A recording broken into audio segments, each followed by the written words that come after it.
বিশ্বাস করুক আর নাই করুক, মানুক আর নাই মানুক, ইতিহাসে লিপিবদ্ধ করুক অথবা নাই করুক, ইহাই সত্য।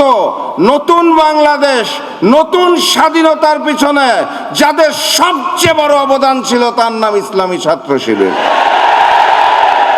তারা ইসলামী ছাত্র শিবিরকে স্বাধীনতা বিরোধী বলেছে, রক কাটা বলেছে, গুপ্ত বলেছে, কিন্তু প্রমাণ করেছে রাজনৈতিক পরিবর্তনের পর সত্য উদ্ভাসিত হয়েছে। 4টি পাবলিক বিশ্ববিদ্যালয় এবং জনগণ তাদেরকে প্রত্যাখ্যান করে প্রমাণ করেছে তোমাদের সব মিথ্যাচার হচ্ছে, মিথ্যা, অসত্য, বিভ্রান্ত। জনগণ ইসলামী ছাত্র শিবির একটি আন্দোলন, ইসলামী ছাত্র শিবির একটি শিক্ষা প্রতিষ্ঠান। এদেশের মানুষের মুক্তির জন্য, ইসলামী আন্দোলনকে প্রতিষ্ঠিত করার জন্য, ইনসাফ প্রতিষ্ঠা করার জন্য, আজাদি প্রতিষ্ঠিত করার জন্য ইসলামী ছাত্র শিবির দীর্ঘদিন সংগ্রাম করেছে। একদিন সময় আসবে, দেখবে যে একদম মরুভূমিতে বৃষ্টি হলে যেভাবে ফসল উঠে সেভাবে আবার ইসলামী আন্দোলন এমনভাবে জেগে উঠবে। ইনশাআল্লাহ বাংলাদেশের মাটিকে দুর্জয় ঘাঁটি হিসেবে আল্লাহ কবুল করবেন ইনশাআল্লাহ। নবী ইসলামী ছাত্র শিবিরের সম্মানিত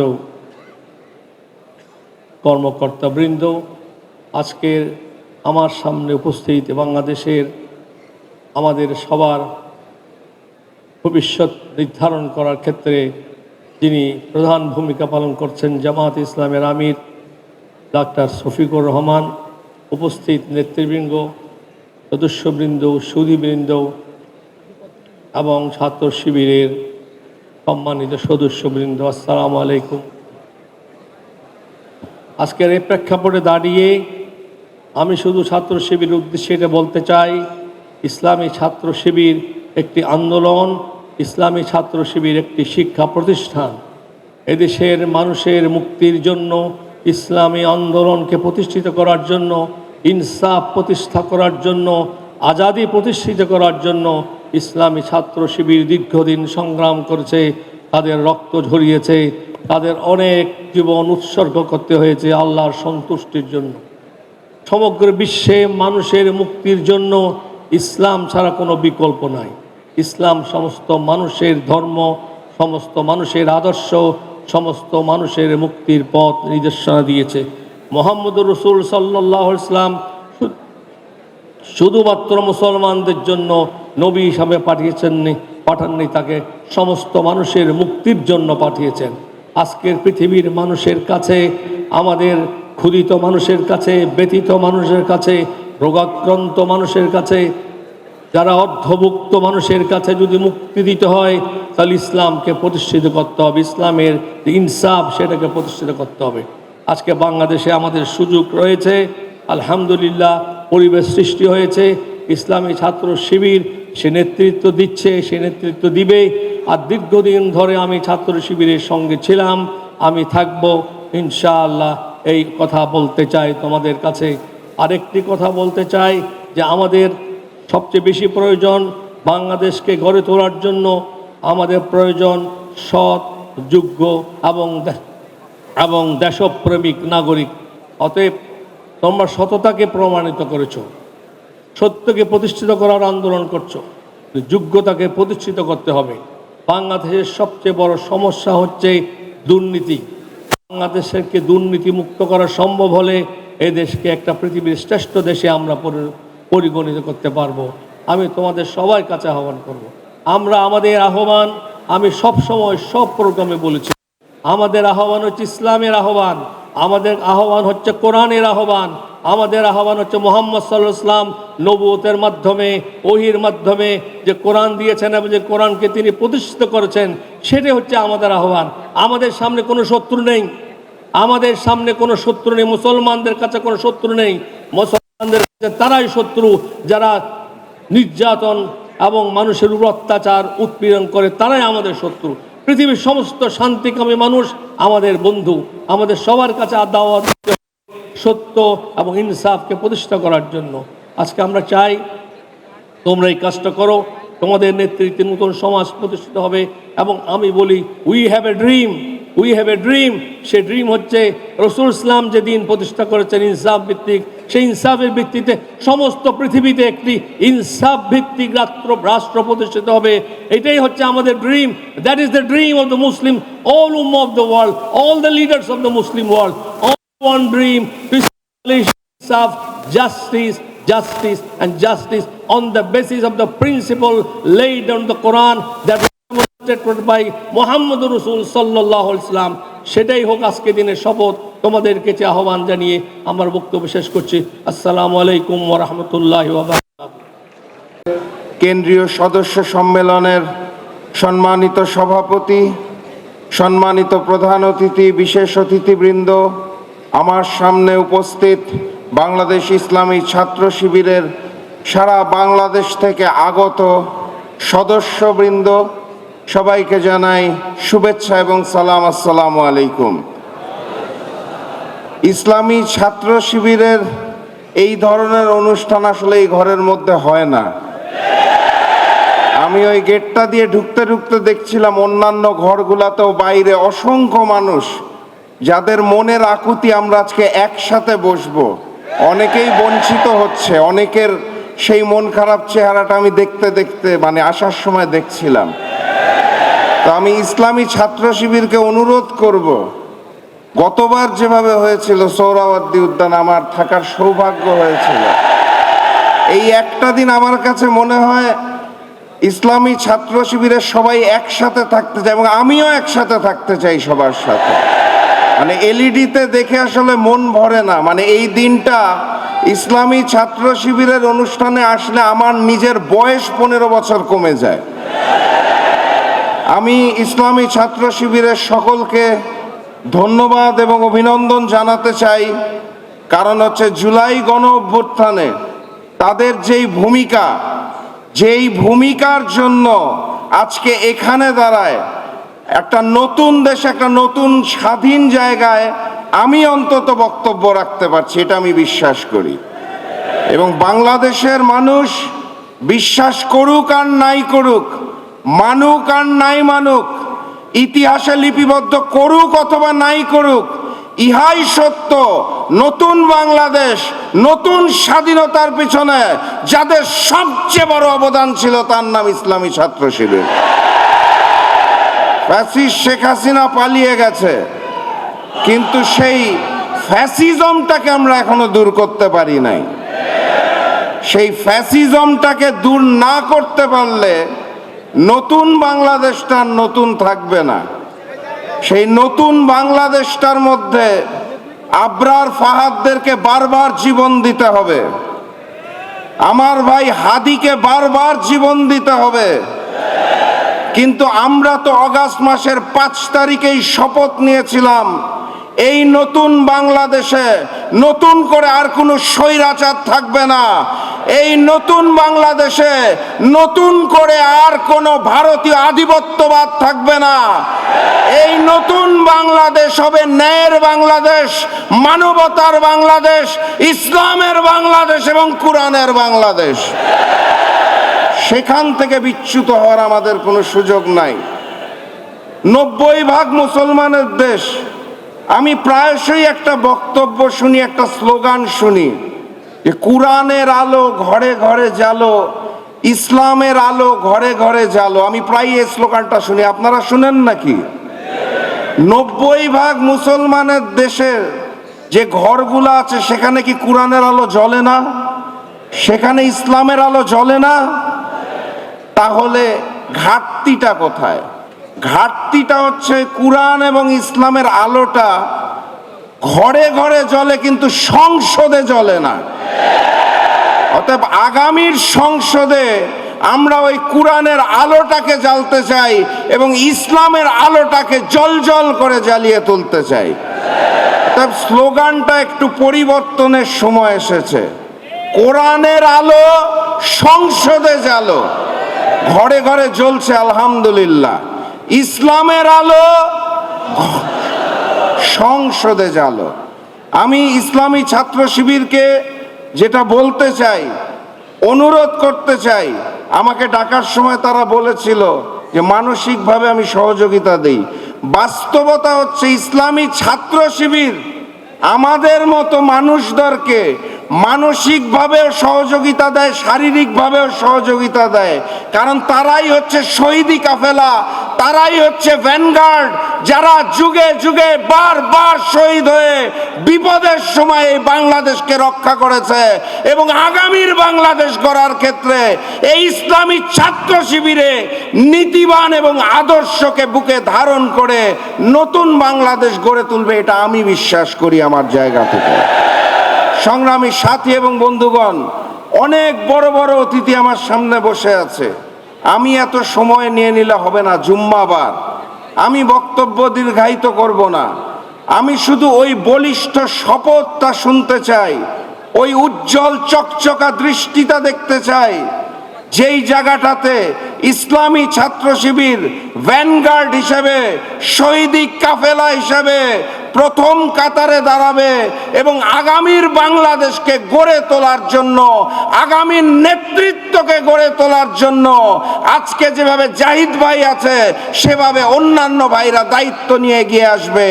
আমরা আমাদের জায়গা থেকে ইসলামী ছাত্র শিবিরের সাথে ছিলাম, আছি এবং থাকবো ইনশাআল্লাহ। সর্বশেষ কথা, পুরাতন জালেম চলে গেছে, নতুন জালেম চলবে না। ভারতীয় আধিপত্যবাদ চলবে না। আগামীর সংসদ ইসলামের এবং কোরআনের সংসদই হবে। এর জন্য যদি আবু সাইদের মতো রক্ত দিতে হয়, আমরা সবাই রক্ত দেব। এর জন্য যদি প্রয়োজন হয়, আমার ভাই হাদির মতো আমরা প্রতিবাদ করব। আমরা সবাই একমত। তাহলে সেই শপথ নিয়ে আজকে বাড়ি ফিরবেন। কক্সবাজার থেকে যেই সাথী এসেছেন, আরো পারের পঞ্চগড় থেকে যেই সাথী এসেছেন, একই শপথে বলিষ্ঠ হয়ে আজকে এখান থেকে বেরোবেন, ঘরে যাবেন। নতুন বাংলাদেশ গড়ার ক্ষেত্রে সকল ষড়যন্ত্রকে রুখে দিয়ে তারপরে আমরা ইনশাআল্লাহ শান্তির ঘুম দিব। সবাইকে ধন্যবাদ।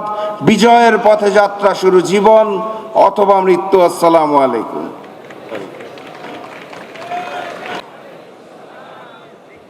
আসলে এবছরের শুরু থেকে প্রায় 26-27টা দেশের সম্মেলন হয়েছে। বছরের শুরুর দিকে অনেকগুলো দেশের যাওয়ার সুযোগ হলেও দেশে আসার পর থেকে এটা একেবারে বন্ধ হয়ে গেছে, সেখানে আমাদের প্রতিনিধিরা যাচ্ছে। তো আলহামদুলিল্লাহ ভালো লাগছে আজকে ছাত্র শিবিরের সদস্য সম্মেলনে উপস্থিত হতে পেরে। আমি সবাইকে ইপসুর পক্ষ থেকে অভিনন্দন এবং মোবারকবাদ জানাই। সম্মানিত উপস্থিতি, প্রথম বিশ্বযুদ্ধের মধ্য দিয়ে অটোমান সাম্রাজ্যের পতন তথা ওসমানী খিলাফতের সমাপ্তির মধ্য দিয়ে বিশ্বব্যাপী যে নেতৃত্বহীন মুসলিম রাষ্ট্রগুলো গড়ে ওঠে নেশন স্টেটের উপর ভিত্তি করে, ইরান এবং তুরস্ক ব্যতীত দুনিয়ার সকল মুসলিম রাষ্ট্রগুলো অদ্যাবধি পর্যন্ত প্রত্যক্ষ এবং পরোক্ষভাবে কলোনিয়াল শাসকদের অধীনে চলে গিয়েছে। আজকে কলোনিয়াল শাসকদের অধীনে থেকে আমরা শুধুমাত্র রাজনৈতিক স্বাধীনতা হারাই নাই, স্বাধীনতার অর্জনের পরেও অদ্যাবধি পর্যন্ত আমাদের সবচেয়ে বড় সমস্যা সেটি হলো আমাদের সাংস্কৃতিক স্বাধীনতা, আমাদের আইডেন্টিটি। এটি মুসলিম রাষ্ট্রগুলো বেশিরভাগ ক্ষেত্রে হারিয়ে ফেলেছে। এজন্য প্রফেসর ডক্টর নেজমুদ্দিন আরবা খান বলেছিলেন, বিজিম সৌরনমুস কালকিন মাদেইল বিজিম গেরচেক সৌরনমুস কিমলিক দিল। তিনি বলেছিলেন, আমাদের সবচেয়ে বড় সমস্যা মুসলিম রাষ্ট্রগুলো উন্নয়ন নয়, আমাদের সবচেয়ে বড় সমস্যা হলো আমাদের আইডেন্টিটি সমস্যা। আজকে যদি 2025 সালে দাঁড়িয়ে এই 102 বছরের ওসমানী খিলাফতের পতন পর মুসলিমগুলোর দিকে তাকাই, তাহলে একথা আমাদের বলতে দ্বিধা নাই, আমাদের মুসলিম জাতির সবচেয়ে বড় সমস্যা আমাদের আইডেন্টিটির সমস্যা, যেটি কালচারাল আগ্রাসনের কারণে কলোনিয়াল রাষ্ট্রদের কারণে তৈরি হয়েছে। আমার কয়েক শতাধিক আমি সেন্ট্রাল এশিয়ার আফ্রিকার স্টুডেন্টদের পড়িয়েছি। এই যে কাজাকিস্তান, উজবেকিস্তান, কিরগিজস্তান, এই রাষ্ট্রগুলো অর্থনৈতিকভাবে অনেক দূর এগিয়ে গেছে, কিন্তু সাংস্কৃতিকভাবে এরা রাশিয়ার বাহিরে কোনো কিছু চিন্তা করতে পারে না। একদিন ফ্রান্সের এক স্টুডেন্টের সাথে কথা বলছিলাম, সে আমাকে বলল তার পরিবারের 3 জন সদস্য মুসলমান, 2 জন সদস্য খ্রিস্টান। আমাদের আইডেন্টিটি কোথায় গিয়ে দাঁড়িয়েছে? আজকে শুধু ফ্রান্সের কলোনি আফ্রিকা নয়, কিংবা আমাদের রাশিয়ার কলোনি সেন্ট্রাল এশিয়া নয়, গোটা দুনিয়ায় ইরান এবং তুরস্ক ব্যতীত অধিকাংশ মুসলিম রাষ্ট্রগুলো এই আইডেন্টি ক্রাইসিস ফেস করছে। আমাদের 54 বছরের এই বাংলাদেশ, আমরা রাজনৈতিকভাবে স্বাধীনতা পেয়েছি, কিন্তু দুঃখজনক হলেও সত্য, কালচারাল আগ্রাসন তথা কলকাতার সাংস্কৃতিক আগ্রাসন 54 বছর ধরে আমাদের দেশের প্রতি অবধারিত হচ্ছে। আগামী দিনগুলোতে বাংলাদেশ যেখানে দাঁড়িয়েছে, আল্লাহ চাহিত ইনশাআল্লাহ রাজনৈতিকভাবে আমাদের সফলতা আসবে, কিন্তু আমাদের সবচেয়ে বড় চ্যালেঞ্জ যেটি হবে সেটি হলো কালচারাল ফ্যাসিস্টদের তারা তৈরি করে এই বাংলাদেশে আমাদের সবচেয়ে বড় আমাদের চ্যালেঞ্জের মোকাবেলা করতে হবে। যে চ্যালেঞ্জের লড়াই করতে গিয়ে আমাদের ভাই আবরার ফাহাদ শাহাদাত বরণ করেছেন, যে চ্যালেঞ্জের মোকাবেলা করতে গিয়ে আমাদের প্রিয় ওসমান হাদি শাহাদাত বরণ করেছেন, আগামী বাংলাদেশে আমাদের সবচেয়ে বড় চ্যালেঞ্জ আসবে এই কালচারাল ফ্যাসিস্টদের চ্যালেঞ্জ, এতে কোনো আমাদের সন্দেহ নাই। আমরা দেখেছি অতীতে তারা যাদেরকে বিভিন্ন নেতিবাচক কাজের বরপত্র হিসেবে উপস্থাপন করেছেন, আজকে তাদেরকে নতুন নেতা বানিয়ে হয়তোবা ভিন্ন দেশের তাদের রাজনৈতিক স্বার্থ উদ্ধারের জন্য তারা লেগে পড়েছে। আমরা শুধু একটি কথা বলতে চাই, বাংলাদেশের ক্যাম্পাসগুলোতে আমাদের চারিত্রিক মাধুর্যের কারণে যেভাবে সবাইকে পরাজিত করে ইসলামী ছাত্র শিবির বিজয়ী হয়ে নতুন বাংলাদেশ গঠনের নিউক্লিয়াসের ভূমিকা রেখেছে, আগামী দিনগুলোতে বাংলাদেশের নির্বাচনের মাধ্যমে এই শক্তি আমরা দৃঢ়ভাবে বিশ্বাস করি সমস্ত চাঁদাবাজ এবং দুর্নীতিবাজ গোষ্ঠীকে পরাজিত করে নতুন একটি বাংলাদেশে যাত্রা শুরু করবে ইনশাআল্লাহ। আর সেই বাংলাদেশ সাস্টেনেবল ডেভেলপমেন্ট, অর্থনৈতিক উন্নয়ন আর নিজস্ব সাংস্কৃতিক আইডেন্টিটি নিয়ে দুনিয়ার বুকে একটি শক্তিশালী জাতি হিসেবে তৈরি হয়ে মাথা উঁচু করে নতুনভাবে উপস্থাপিত হবে। আর সেই যাত্রায় ইসলামী ছাত্র শিবির নিউক্লিয়াসের ভূমিকায় থাকবে। সেই আহ্বান জানিয়ে সবাইকে ইপসুর পক্ষ থেকে অভিনন্দন জানিয়ে আমার বক্তব্য শেষ করছি। আসসালামু আলাইকুম ওয়া রাহমাতুল্লাহি ওয়া বারাকাতুহু। আজকের এই সম্মেলন এমন একটা সময় অনুষ্ঠিত হচ্ছে যখন একটা জাহেলি আধার পেরিয়ে ইসলামী ছাত্র শিবিরের অকুতভয় মৃত্যু ভয়হীন চেতনার মধ্য দিয়ে একটি নতুন দিগন্ত, নতুন বাক, নতুন ডাইমেনশন তৈরি করে একটা নতুন বাংলাদেশ বিনির্মাণের জন্য বাংলাদেশ এগিয়ে যাচ্ছে। সম্মানিত ভাইরা আমার, জুলাইয়ের গণ অভ্যুত্থানে যে বিপ্লবে, যে সংগ্রামে বাংলাদেশের রাজনীতির পরিবর্তন হলো, আর আমরা এই জাতি একটি মানবিক বাংলাদেশ দেখার অপেক্ষায় আছি। এই সংগ্রামে ইসলামী ছাত্র শিবির ছিল দুঃসাহসী নির্ভীক বিজয়ী বীর। অনেক আত্মত্যাগ, অনেক শাহাদাত, রক্তের বিনিময়ে আজকে আমরা এখানে এসে পৌঁছেছি। একটা কালো যুগ আমাদের পেছনে, একটি নতুন সম্ভাবনা আমাদের সামনে। সেই সময়ে জাতিকে ঐক্যবদ্ধ করে আমাদের সামনে এগিয়ে যেতে হবে। ঠিক সেই সময় আমরা আবার একটি চক্র, একটি ষড়যন্ত্র দেখতে পাচ্ছি আমাদের এই অগ্রযাত্রাকে রুখে দেওয়ার জন্য। ইসলামী ছাত্র শিবির তথা আধিপত্যবাদ বিরোধী ইসলামী জনতার এই সংগ্রামকে ঠেকাবার জন্য সন্ত্রাস দিয়ে যখন তারা পারেনি, তখন তারা মিথ্যাচার, অপপ্রচার, নানান প্রযুক্তি দিয়ে জাতিকে বিভ্রান্ত করে আমাদেরকে আবার সেই পেছনে ঠেলে দিতে চায়। কিন্তু জাতি কোনো মিথ্যাচার, কোনো মিসপ্রপাগান্ডাকে কখনো বিশ্বাস করবে না। তারা জানে না ইসলামী ছাত্র শিবিরকে কখনো সন্ত্রাস দিয়ে কখনো স্তব্ধ করা যায় না। রাজনীতির ইতিহাসে এটা একটা মহাসত্য। কোন আদর্শবাদী আন্দোলনকে যখন তাগুত শক্তি, প্রতিপক্ষ শক্তি যুক্তি দিয়ে, নৈতিকতা দিয়ে, আদর্শ দিয়ে মোকাবেলা করতে ব্যর্থ হয়, তখন মিথ্যাচার আর অপপ্রচারের অন্ধকারের পথ তারা বেছে নেয়। তারা ইসলামী ছাত্র শিবিরকে স্বাধীনতা বিরোধী বলেছে, রক কাটা বলেছে, গুপ্ত বলেছে, কিন্তু প্রমাণ করেছে রাজনৈতিক পরিবর্তনের পর সত্য উদ্ভাসিত হয়েছে। 4টি পাবলিক বিশ্ববিদ্যালয় এবং জনগণ তাদেরকে প্রত্যাখ্যান করে প্রমাণ করেছে তোমাদের সব মিথ্যাচার হচ্ছে, মিথ্যা, অসত্য, বিভ্রান্ত। জনগণ তাদের কথায় কখনো বিভ্রান্ত হয়নি। ইনশাআল্লাহ আগামী দিনে নতুন বাংলাদেশ গড়ার জন্য ইসলামী ছাত্র শিবিরের এই অকুতোভয় যাত্রার পেছনে গোটা জাতি তাদেরকে সাহায্য করবে। ইসলামী ছাত্র শিবির সেই শক্তি, সেই প্রাণ, যে সত্তা তারা দুনিয়াকে আখিরাতের বিনিময়ে বিক্রি করে দিয়েছে। মহান আল্লাহ রাব্বুল আলামিন কোরআনের ওই যে অসাধারণ আবেগময়ী কথা সূরা নেসার 94 নম্বর আয়াতে উল্লেখ করেছেন, শিবির তার উপর দিয়ে জীবন গড়ে। আল্লাহ তাআলা বলছেন, আউযু বিল্লাহি মিনাশ শাইতানির রাজীম, বিসমিল্লাহির রহমানির রহিম, ফালিয়ুকাতিল ফি সাবিলিল্লাহি আল্লাযীনা ইয়াশরুনাল হায়াতাদ দুনিয়া বিল আখিরাহ।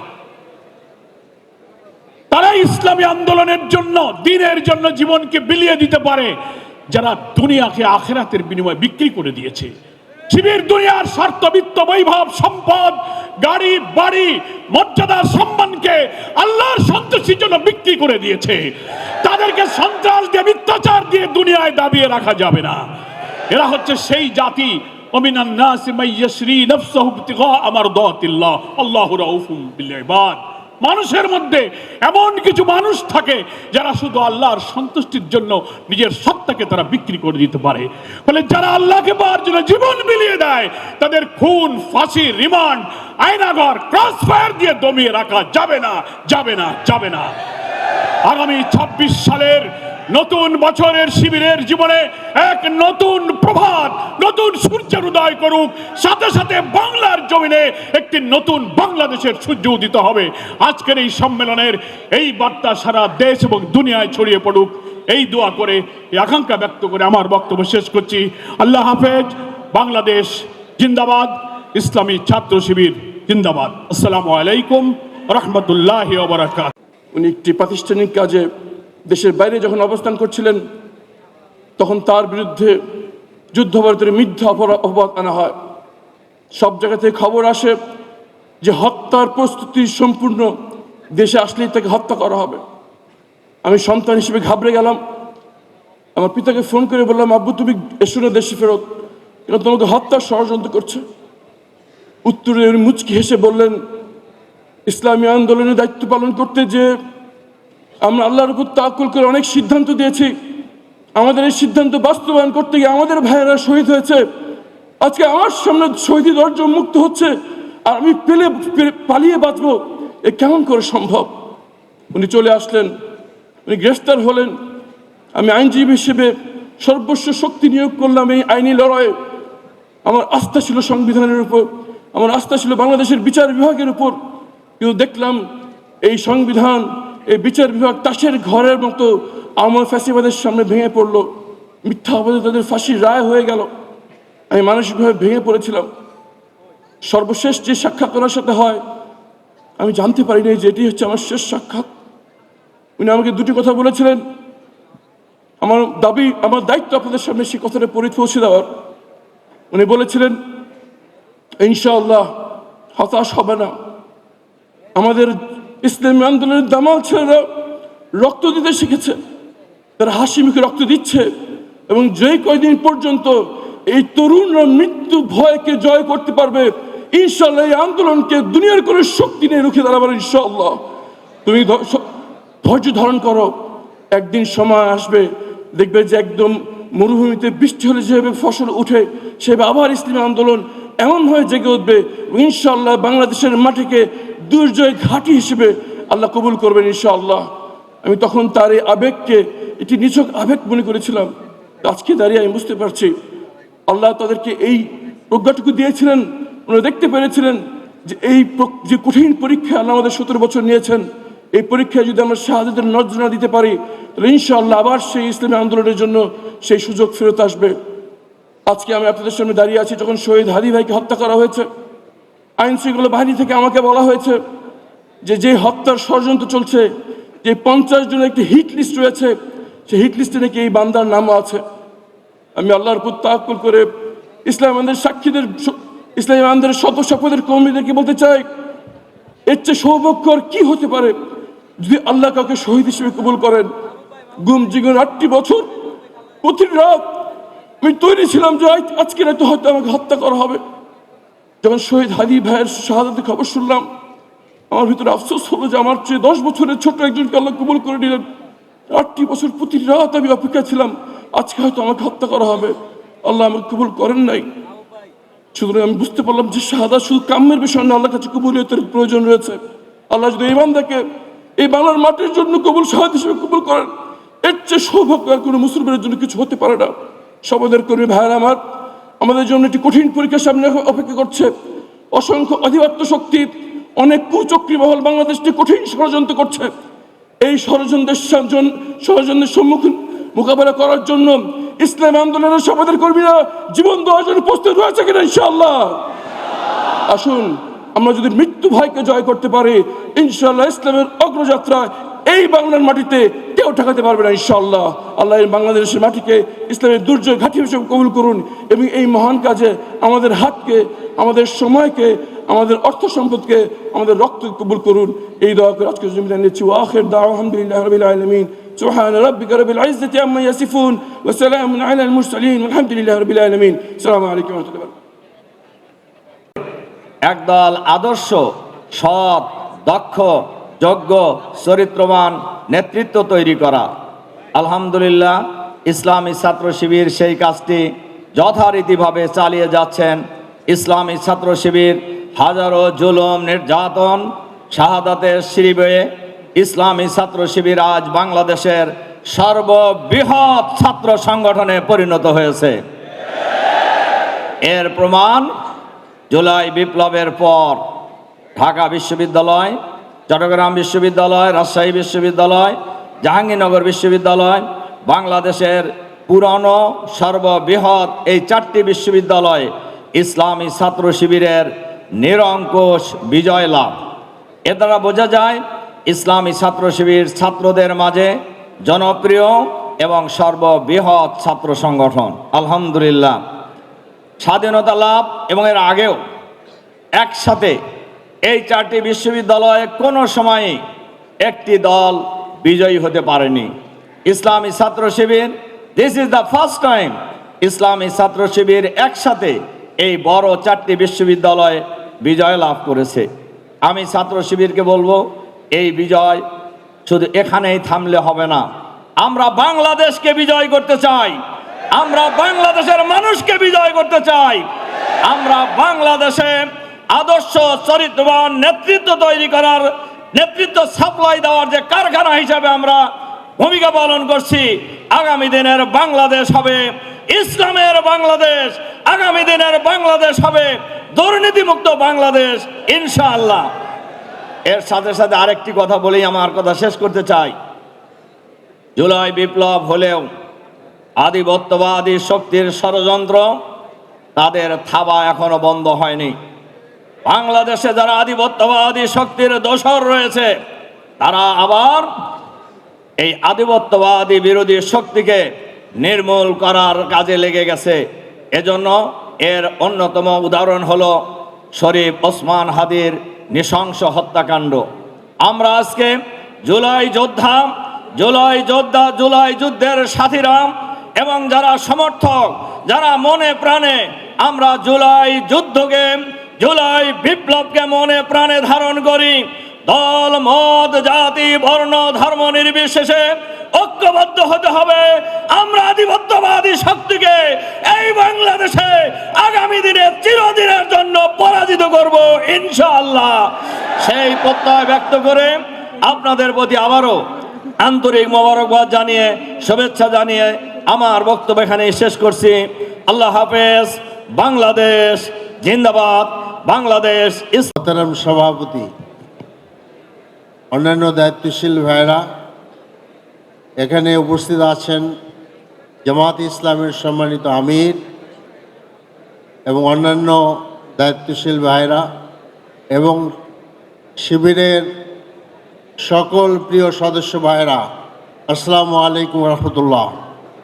একই সাথে যারা সাংবাদিক ভাইরা আছেন, অন্যান্য সুধীজন আছেন, সকলকে আমার পক্ষ থেকে সালাম ও শুভেচ্ছা জানাচ্ছি।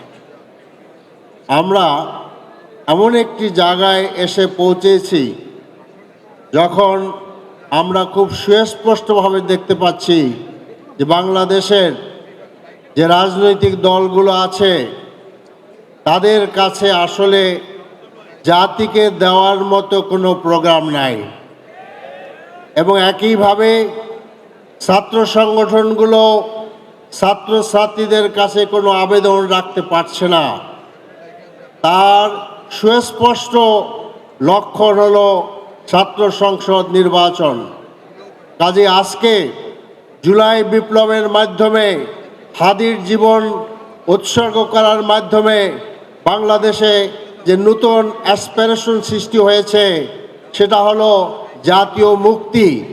কাজে এখানে ইসলামী দল এবং ছাত্র সংগঠন হিসাবে ছাত্র শিবিরের অন্যতম প্রধান দায়িত্ব হলো জাতিকে নেতৃত্ব দেওয়া এবং এই দেশের মানুষকে মুক্তির পথ দেখানো। আমরা দৃঢ়ভাবে বিশ্বাস করি যে ছাত্র শিবির ইনশাআল্লাহ আগামী দিনে এমন নেতৃত্ব জাতির জন্য উপহার দিবে যারা এই জাতিকে মুক্তির পথে নেতৃত্ব দিবে ইনশাআল্লাহ। আমরা বিশ্বাস করি যে এই ভূখণ্ডটিকে ভারতীয় হেজিমনির হাত থেকে রক্ষা করতে পারে শুধুমাত্র ইসলামী ছাত্র শিবির, ইসলামী দলগুলো। কাজে আমি সকলকে আহ্বান জানাচ্ছি যে আসুন, এই ময়দানে আমাদের বহু রক্ত পড়েছে, হাদি শেষ নয়, আবরারি শেষ নয়, এর আগে আরও বহু রক্ত এখানে গিয়েছে আমাদের সেই শহীদ আব্দুল মালিক থেকে শুরু করে আজ পর্যন্ত এই রক্তের বিছানার উপরে আমরা দাঁড়িয়ে আছি। কাজে আসুন আমরা সকলেই শপথ করি যে আমরা একটি নতুন বাংলাদেশ গড়ে তুলব ইনশাআল্লাহ। ন্যায় ও ইনসাফের বাংলাদেশ, জুলুমবিহীন একটি বাংলাদেশ, দুর্নীতিমুক্ত একটি বাংলাদেশ, সেই বাংলাদেশ আমরা গড়ার জন্য আগামী যে নির্বাচন হচ্ছে, এই নির্বাচনে দেশের সৎ ও যোগ্য নেতৃত্বকে তাদেরকে পার্লামেন্টে পাঠাতে হবে যাতে করে আমরা নতুন একটি বাংলাদেশ গড়তে পারি। সেই আহ্বান জানিয়ে আমার বক্তব্য শেষ করছি। খোদা হাফেজ। বাংলাদেশ শিবিরের আজকের এই অনুষ্ঠানের সম্মানিত সভাপতি, অতিথিবৃন্দ, বিভিন্ন দলের নেতৃবৃন্দ, সদস্য ভাইয়েরা, মহান মনিবের দরবারে কালিমাত শুকর আদায় করছি। যেই মনিব আজকে আমাদের সবাইকে এখানে একত্রিত হয়ে ইসলামী ছাত্র শিবিরের এই প্রোগ্রামকে অনুভব করার, শোনার, বুঝার তৌফিক দিয়েছেন, তাদের শুকরিয়া আদায় করছি আলহামদুলিল্লাহ। রব্বুল আলামিন মেহেরবানি করে আজকের দিনেও এই মন্ত্রী সমিতিতে ইসলামী ছাত্র শিবিরের যে উদ্দেশ্য লক্ষ্য তারা প্রতিষ্ঠিত হয়েছিল, সেই লক্ষ্য উদ্দেশ্য বর্ণনা করার, বয়ান করার, সবাইকে বুঝানোর তৌফিক দিয়েছেন, এই জন্য তাদেরকেও শুকরিয়া আদায় করছি। আমরা দোয়া করছি পরবর্তী জেনারেশন বাংলাদেশের তারা ইসলামী ছাত্র শিবিরের পতঙ্গ অনুসরণ করেই এই জমিনে বসবাস করবে, লালিত পালিত হবে এবং জীবন তৈরি করার জন্য, জীবনকে বাজি রাখার জন্য প্রস্তুতি গ্রহণ করবে। ইতিমধ্যে আমাদের মধ্যে আব্দুল হাদি জীবন দিয়েছেন, আরও অনেক ভাই জীবন দিয়েছেন। আমরা আশা করছি এই পথকে অনুসরণ করে আমাদের সন্তানরাও শহীদি কাফেলার এই আদর্শে আদর্শবান হবে, শিক্ষা লাভ করবে। তবে তার সাথে তারবিয়াত, প্রশিক্ষণ তাদেরকে নিতে হবে, যেই প্রশিক্ষণ ইসলামী ছাত্র শিবির দিচ্ছে। আমি তাদেরকে অনুরোধ করতে চাই, সারা বাংলাদেশের প্রতিটি সন্তানকেই ইসলামী ছাত্র শিবিরের আদর্শে আদর্শবান করে এই জমিনকে জুলুম নির্যাতন থেকে নিষ্কৃতি দিয়ে এই জমিনে ইসলামকে প্রতিষ্ঠা করার স্বপ্ন যারা দেখছে, এটাকে বাস্তবায়ন করার জন্য সবাইকে ঐক্যবদ্ধ হওয়ার জন্য সবাইকে আবারও মুবারকবাদ জানিয়ে, আমাকে এখানে ডাকার জন্য সবাইকে আন্তরিক মুবারকবাদ জানিয়ে, সবার কাছে দোয়া চেয়ে যে বাংলাদেশটাকে যে আল্লাহ তাআলা কোরআনের আইন প্রতিষ্ঠা করেন। যেই সরকার আসবে, কারা আসবে আমরা জানি না, আমরা আশা করব এমন একটি সরকার আসবে যেই সরকার কোরআন বুঝে, কোরআন এই জমিনে প্রতিষ্ঠা করতে ঐক্যবদ্ধ, সেই সরকার এখানে আসবে, এই আশাবাদ ব্যক্ত করে সবাইকে মুবারকবাদ জানিয়ে আমার কথা এখানেই শেষ করছি। হাযা মিন ইনদি ওয়াল ইলমু ইনদাল্লাহ। আসসালামু আলাইকুম ওয়া রাহমাতুল্লাহি ওয়া বারাকাতুহু।